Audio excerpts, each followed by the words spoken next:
Assalamualaikum warahmatullahi wabarakatuh. Kami dari kelompok 5 akan menjelaskan mengenai studi kasus kami yang ke-9, mata kuliah profesi kependidikan, dosen pengampu Bapak Aang Yudo Prastowo MPD dan Ibu Dr. Nur Izati SPD MSI.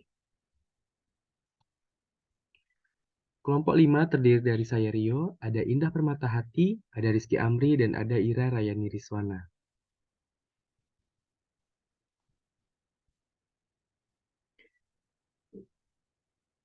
Nah, kami memilih kasus yang kedua, PGRI benahi administrasi keanggotaan. Ini merupakan sumbernya. Ketua Persatuan Guru Republik Indonesia atau PGRI Kabupaten Hulu Sungai Utara Basuki Rahman mengatakan organisasinya masih terus melakukan pembenahan intern serta melakukan verifikasi dan validasi terkait kondisi real jumlah anggota dan administrasi keanggotaan. Selanjutnya yang kedua pengumpulan data. Yang pertama, Ketua Persatuan Guru Republik Indonesia atau PGRI Kabupaten Hulu Sungai Utara Basuki Rahman mengatakan organisasinya masih terus melakukan pembenahan intern serta melakukan verifikasi dan validasi terkait kondisi real jumlah anggota dan administrasi keanggotaan. Kedua dan ketiga merupakan kasus yang serupa.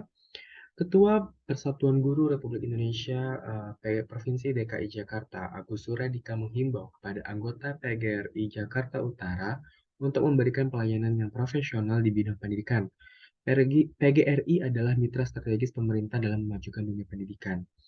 Yang ketiga, Kementerian Pendidikan, Kebudayaan, Riset, dan Teknologi atau Kemendikbudristek diharapkan untuk membenahi transformasi manajemen pendidikan. Jangan sampai kebijakan dan program hanya dimiliki kementerian dan timnya saja. Baik, selanjutnya akan dijelaskan oleh Rizky Amri. Kepada Rizky, dipersilahkan.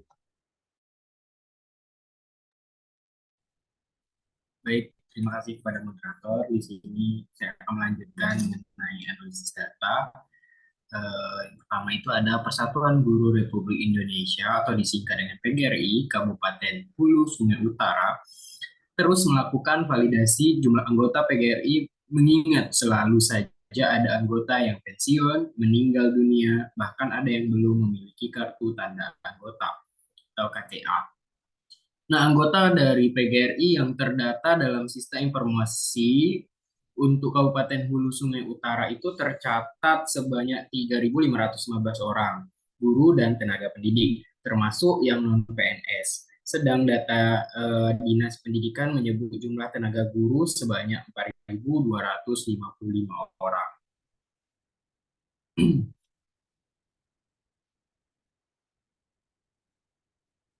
Yang kedua itu ada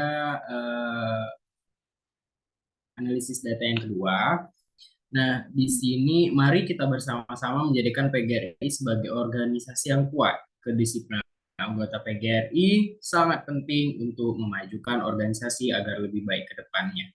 Ungkap Agus Suradika saat menghadiri pertemuan akbar PGRI di Kota Administrasi Jakarta Utara di Ruang Bahari, Kantor Wali Kota Jakarta Utara.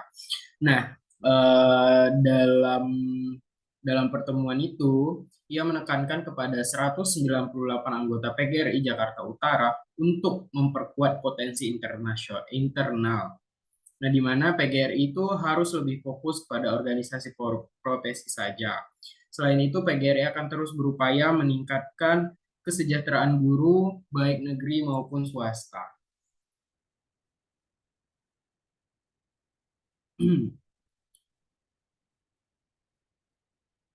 Nah, yang ketiga yaitu ada hari ini seperti betul-betul kementerian total dimiliki kementerian dan timnya.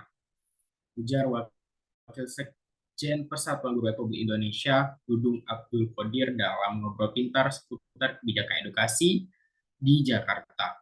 Nah, ia menilai penyampaian Kemendikbudristek di berbagai tempat tentang kolaborasi dan komunikasi sebagai konsep pembelajaran abad 21 itu sangat bertolak belakang dengan fakta yang ada.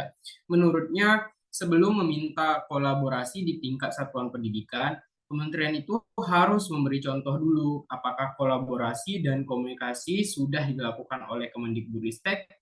Ternyata tidak. Saat ini sekolah harus berkomunikasi dan kolaborasi yang baik itu sangat sulit dilaksanakan kalau tidak diberikan contoh dari Kemendikbudristeknya.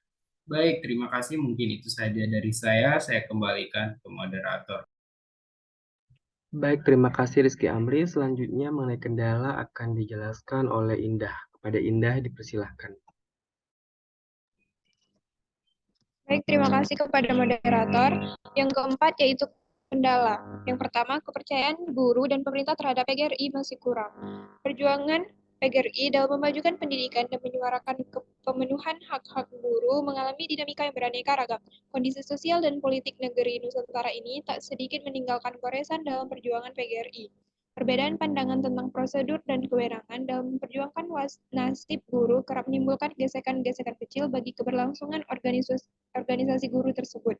Misalnya, kebijakan yang tidak merata dalam memperjuangkan peningkatan kompetensi, perlindungan profesi, maupun kesejahteraan guru menjadi jurang pemisah antara guru yang berada di bawah naungan Kemendikbud dan Kemenak. Konsep kebijakan yang tidak merata ini berdampak pada munculnya kecemburuan sosial di antara mereka. Seolah-olah PGRI hanya lincah dalam memperjuangkan nasib guru yang berada di bawah naungan Kemendikbud semata, sementara nasib guru di bawah Kemenak terabaikan. Kondisi seperti ini menimbulkan ketidakpercayaan sebagian besar guru-guru madrasah terhadap organisasi profesi guru terbesar ini.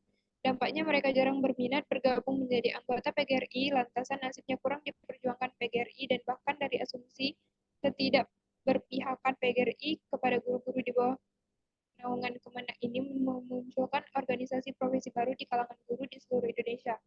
Tidak hanya guru-guru di bawah naungan Kemenak semata, tetapi perbedaan pandangan memunculkan lahirnya organisasi-organisasi guru lain di Indonesia. Yang kedua, komunikasi yang belum terjalin dengan baik. Faktor lain yang seringkali menghambat perjuangan dan pergerakan PGRI adalah komunikasi. Terjadinya miss dalam komunikasi seringkali menambah keruwetan dalam internal organisasi. Bahkan tidak sedikit menimbulkan kesalahpahaman di antara sesama anggota PGRI yang kemudian berakhir pada sebuah konflik internal. Komunikasi yang belum terjalin dengan baik juga diharapkan dan dirasakan beberapa mitra PGRI seperti halnya Wikimedia, Kemendikbud, Microsoft Indonesia, dan beberapa mitra PGRI yang lain tidak memungkiri adanya miskomunikasi dalam beberapa pelaksanaan kegiatan yang dilakukan secara bersama-sama. Terjadinya miskomunikasi tentu tidak semata menjadi kesalahan PGRI secara sepihak. Namun hal ini juga disebabkan dari kurang responsifnya mitra PGRI dalam menjalin sebuah komunikasi kemitraan. Mitra-mitra PGRI juga menganggap bahwa komunikasi yang terjalin kurang baik menjadi hal yang sebenarnya bukan menjadi masalah besar dalam kegiatan kemitraan, dan mereka menyadari berbagai keterbatasan yang dimiliki PGRI dan mitra menjadi faktor utama dalam membangun baiknya komunikasi di antara mereka. Menyadari pentingnya menjalin komunikasi, PGRI dan mitra-mitranya harus mengupayakan kerjasama dalam beberapa kegiatan sehingga nantinya kemitraan akan semakin terjalin dengan baik. Yang ketiga, pemerintah daerah memoratorium penerbitan SK guru honorer. Yang keempat, pelatihan kompetensi tidak sebanding dengan jumlah guru. Yang kelima, pendanaan operasional organisasi terbatas. Yang keenam, peran LKBH PGRI belum maksimal. Dan yang terakhir yaitu pemahaman KPAI yang belum sinkron dengan PGRI. Upaya perlindungan guru PGRI dalam mengupayakan perlindungan hukum bagi guru juga mengalami kendala dalam pelaksanaannya. Keinginan menjalankan amanah Undang-Undang Nomor 14 Tahun 2005 tentang guru dan dosen, Pasal 41 tentang perlindungan profesi guru sering terbentur dengan Undang-Undang Nomor 35 Tahun 2014 tentang perlindungan anak yang memiliki status hukum yang lebih baik. Komisi Perlindungan Anak Indonesia selaku lembaga yang memperjuangkan perlindungan anak memiliki pandangan yang sering berbeda dengan PGRI dalam pelaksanaan pendidikan di sekolah, terutama dalam aspek pendisiplinan siswa. Dengan perbedaan pemahaman tersebut, upaya perlindungan hukum bagi guru mengalami hambatan yang tidak gampang, sehingga akibatnya sampai saat ini kasus-kasus pendisiplinan guru yang berakhir melalui jalur hukum masih banyak terjadi. Beragam kendala tersebut tentu berdampak pada pencapaian kinerja PGRI dalam mewujudkan mutu guru di Indonesia. Namun, sebagai organisasi profesi yang cukup berpengalaman, setiap kendala atau hambatan mendatangkan pengalaman serta ragam solusi dalam menghadapinya, sehingga tujuan organisasi tetap dapat dilaksanakan dengan baik. Sekian dari saya kembalikan kepada moderator.